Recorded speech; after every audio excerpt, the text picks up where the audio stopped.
Bonsoir Émilie. Brut est le premier média d'actualité en ligne. Quel était son pari lors de son lancement en 2016 ? Donc le pari, ou plutôt l'envie des fondateurs de Brut en 2016. On était à l'époque 4 ou 5 et des anciens des médias traditionnels, de la télé surtout. Donc l'envie, c'était d'aller créer un média sur les réseaux sociaux, parce qu'on s'est bien rendu compte du déplacement de l'audience, que les jeunes n'étaient plus devant la télévision, mais qui s'étaient déplacés sur les réseaux sociaux. Et nous, comme créateurs de contenu, on s'était dit, l'envie, c'était d'aller adresser ces jeunes-là, donc d'utiliser les codes et les usages des plateformes sociales, c'est-à-dire une écriture qui soit vraiment beaucoup plus directe.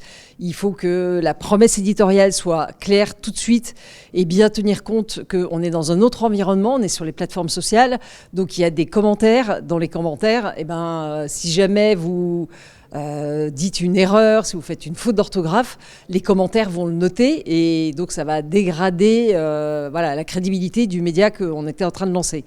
Donc ça, c'est vraiment les deux changements par rapport donc l'écriture, la narration, la promesse éditoriale très claire dès le début du sujet, et puis le fait que c'était des médias de conversation sociale, donc il fallait vraiment intégrer le fait que notre audience allait nous parler, allait nous faire remonter des informations, allait commenter nos vidéos, repérer des erreurs s'il y en avait, et heureusement il n'y en a pas eu trop, et surtout nous donner beaucoup d'informations sur les sujets qu'on adressait et quels étaient ceux qui engageaient.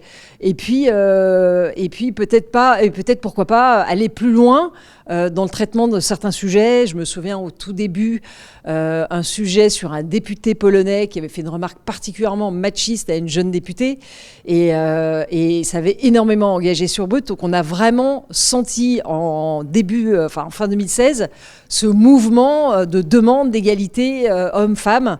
Le problème du harcèlement, c'est des choses qu'on avait repérées très fort dans les commentaires avant que n'éclate l'affaire Manstein, et tous ces sujets ont vraiment pris le dessus plus tard, quoi.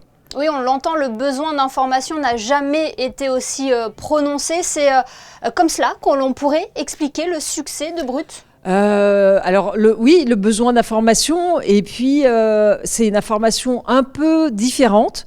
On ne traite pas de tous les sujets sur Brut, on traite vraiment de sujets qui engagent pour cette audience, pour cette génération, et encore une fois, on a vraiment voulu adresser une cible beaucoup plus jeune que celle qui était présente sur les médias à la télé ou les médias traditionnels. Aujourd'hui, Brut représente une communauté de combien de personnes ? En France, je crois, on a 35 millions de personnes chaque mois qui regardent Brut. Mais on n'est pas que français, on est aussi présent beaucoup en Inde. On est le premier média social d'information en Inde, on est présent en Afrique et aux US. Et au total, on fait un peu plus de 1 milliard de vues par mois si on renie ces 4 pays avec la France. Brut a donc réussi à créer une marque de fabrique éditoriale unique, un savoir-faire qu'elle partage puisque vous collaborez avec la direction de la communication à l'élaboration de Monaco Now, créée en 2019. On a fait une proposition pour répondre à l'appel d'offres et relayer tous les sujets, et ils sont très nombreux les sujets qui se passent à Monaco, que ce soit dans l'actualité, le passage de la flamme olympique. Là, on a tourné l'athlète Lisa Pou qui s'entraîne pour les Jeux olympiques bientôt à Paris. Il y a le Tour de France. Évidemment, le sport, c'est une valeur importante, mais il y a aussi la culture, le lifestyle, la technologie. Il y a vraiment beaucoup de sujets à adresser à Monaco. Donc on accompagne la direction de la communication à relayer ces sujets, à les relayer en images, à même parfois s'accaparer de sujets qui ne sont pas toujours dans l'actu, mais qui permettent d'expliquer certaines fêtes, certaines traditions qui ont lieu à Monaco, comme la Sainte-Dévote, et il n'y a pas d'image pour raconter ça, donc on a décliné un format qui s'appelle Dézoom, qui est vraiment une sorte de dézoom infini, qui permet d'attirer et de guider la narration avec une mise en image qui soit un peu différente des sujets qu'on voit traditionnellement.